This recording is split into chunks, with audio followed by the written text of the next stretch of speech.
onto your seat, baby, because this one's a screamer.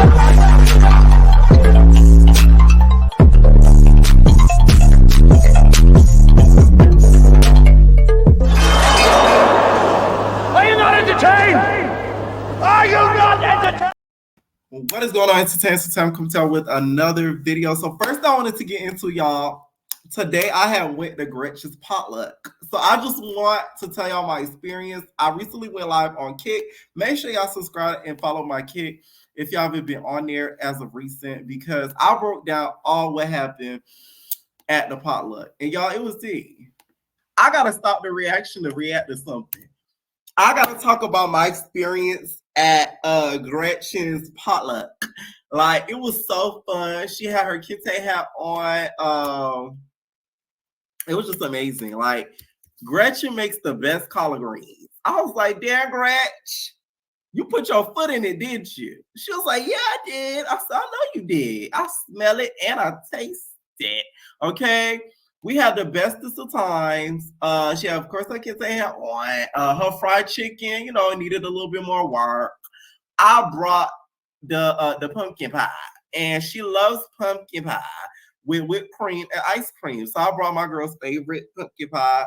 Jela tried to come in, y'all. And I told Jela, I said, bitch, you got to get the fuck out, because she a nigga too. Gretchen gonna come at the door. She gonna talk about, nigga, please. And I'm saying, Gretchen! And I had to pull Gretchen away because I didn't want her to get another bite out of Jela. I said, it's Juneteenth. All of us niggas need to reunite. So, you know, it was fun. It was fun. Some of the entertainers was there. Bia was there. Bia brought some gumbo soup.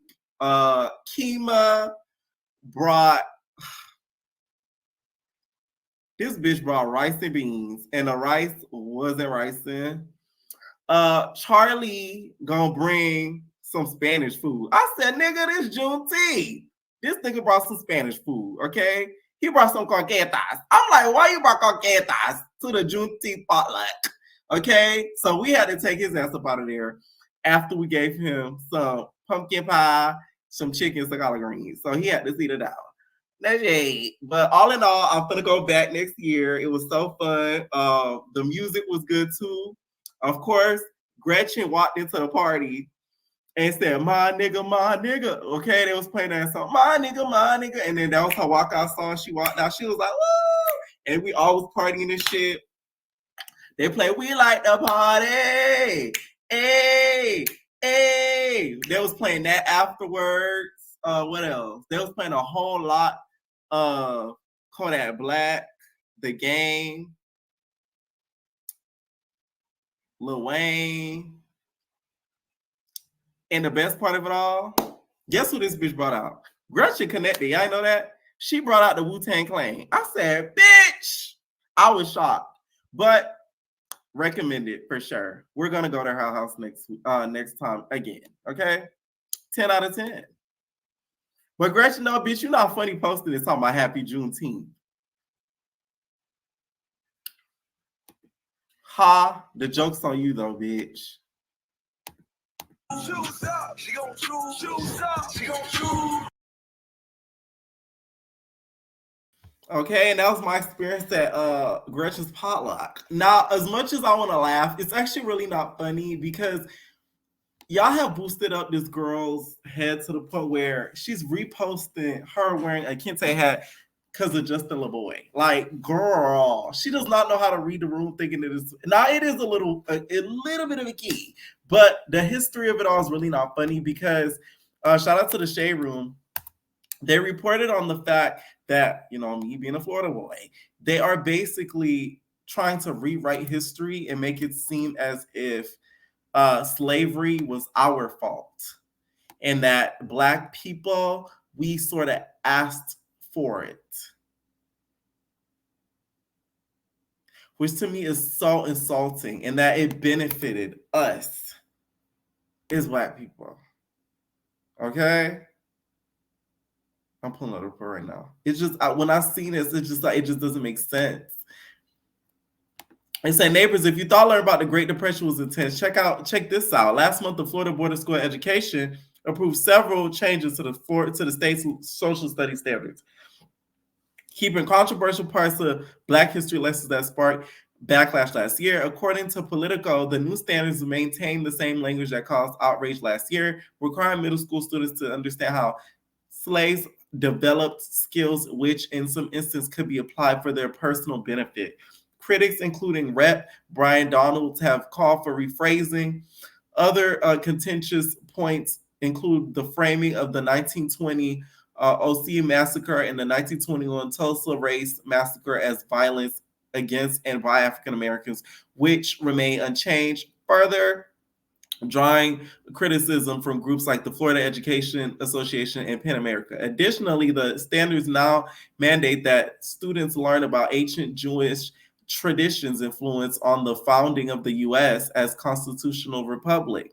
This change, adding Jewish to existing lessons on Greek and Roman history, has raised concerns among religious freedom advocates about potential teachings on the Ten Commandments and the Founding Fathers' Christian faith. Finally, the new standards require teaching specific lessons about the 9/11 terroristic events in middle and high schools. High school students must compare global responses to terrorism and post 9/11 and study past attacks like the Oklahoma City bombing, aiming to help students recognize terrorism as politically and or ideologically motivated violence. Neighbors, what do y'all think? It's Florida, so I'm not surprised. This is becoming sort of like a state that's become unlivable to live in at this point. It's sickening, okay? It's like dead ass sickening. I do feel like a holiday like this, the fact that a lot of us ended up punching the clock, is a little crazy, and it's very insulting. I know it's a new holiday, but it's like, it's not really new. Anyways, back to the fuckery. Now, Natalie, you guys, of course, went viral recently because of the whole situation with the water down Scotty's Big Debbie cakes. Right now, after this, Natalie went on a tirade. This show don't follow everybody. How is it our fault, Natalie? Okay, you're the one who poured the water on her Big Debbie cakes. And Scotty, stop excusing her. Now, she went on the gram and said, now you guys should know me better. We're filming a new project, Baddie Code. I was pouring the water on Scotty's butt at our booking so our cameraman could get a shot of the water splashing on Scotty's butt. Now, what you guys also didn't see was that the airplane jet ride to the booking where Janelle and myself were both in a whole uproar because Scotty had said and started with Janelle. I'm also going to address this passport situation. If you guys don't understand my big sister personality at this point, like, do you really think I'm going to leave Scotty? I'm just messing with her. The fact she's a crybaby, all you guys with this poor Scotty, like, guys, she was laughing in the scene with us as well. Anyways, Janelle, Lo, Jela, Sapphire, I'm ready to turn up this weekend. And next, it's pool party time. Who am I pushing in the pool? LOL. People over here crying about a splash of water. Like, please. Here's the thing. I don't feel like these two should be friends because I feel like Natalie, does things, throws rocks, hides her hands. And I think Scotty knows how to play the victim very well. And why I say that is because she stays around people that she knows isn't good for her and garners sympathy for it. It makes people think that she's like a queen angel, which she probably talks her shit behind the scenes too. Okay? And what did you do to Janelle? We need to know that, Nat. If you're going to air something out, air it out completely. Don't tease us. Don't edge us. Okay? Let us know what really happened on the Baddie Jet. Okay? You should have just called the series Baddie Jet Chronicles. Because at this point, something's always going on the jet. Now, Nat, after this, don't follow everybody, y'all. She only followed about 56 people. I have a couple people I'm cool with as Zeus going to talk about Natalie. I'm like, what you want me to do, bitch? Okay. Sorry, like, the fuck? What you want me to do? Okay. Now, Scotty replied back to this and feels as if, by the way, they unfollowed each other too, and feels as if, you guys need to let loose off of Nat because you guys are doing a little bit too much. Okay. She posted and said, this narrative that Nat isn't being a good friend to me needs to stop. Nat is the reason I'm on Baddies. She vouched for me for real. She puts so many females on around her. Yes, there are times where I feel like she's being hard on me or mean, but that's just Nat, especially when she's lit and drinking. Nat is the life of the party. At the end of the day, Nat has feelings and she's human. I understand everyone has their opinions on our friendship. That's okay. But at the end of the day, I'm not sitting around crying over what she says and does. I know what I signed up for when we became friends. Bitch, she said it like she enlisted for the military. You not a militant? Like, that's crazy. It's not a job. What are you signing up for? But I understand what she says when she said that, because there's some people that you talk to or be friends with, it feels like a job. Like, fuck. You don't talk to them a lot, they get mad. You don't reply as quickly as they would want you to because you're working, they get mad. Like, fuck. Anyways, I see a little bit what she mean with that, but a friendship shouldn't feel like a job. Those are the type of people you need to stay away from, because it should be effortless. You shouldn't have to put so much effort in unless it's making them feel better about something. But to make effort, like to keep it together as if y'all fucking, it's a little strange to me. Okay. Now, these aren't the only two that's been going back and forth. It looks like I said Scotty. Scarface, okay, Boost with the Fire. E.T. has been going back and forth with Roly Poly Snack Meals Enterprises, aka Vegan Bites Incorporated. Now, Vegan Bites feels as if, she gave, Miss E.T. a lot of coin over the years and feels as if she's a little bit ungrateful for that. All right. And she's sick of people. Now, she posted receipts of all of the debit transactions and the cash app she done sent to Miss ET.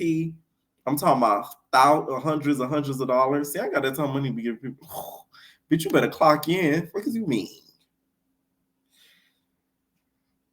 Y'all need to learn to set boundaries. Nobody should be comfortable enough to be asking you for that amount of money. You're not a bank.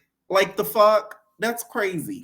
Anyways, now she posted this, but ET feels as if it wasn't for her, she would have no storyline in the Snack Meals Vegan Bites if she didn't show up to the Caribbean. I popped up to get that bitch. Obviously, a storyline. Because what's her storyline? Gretchen?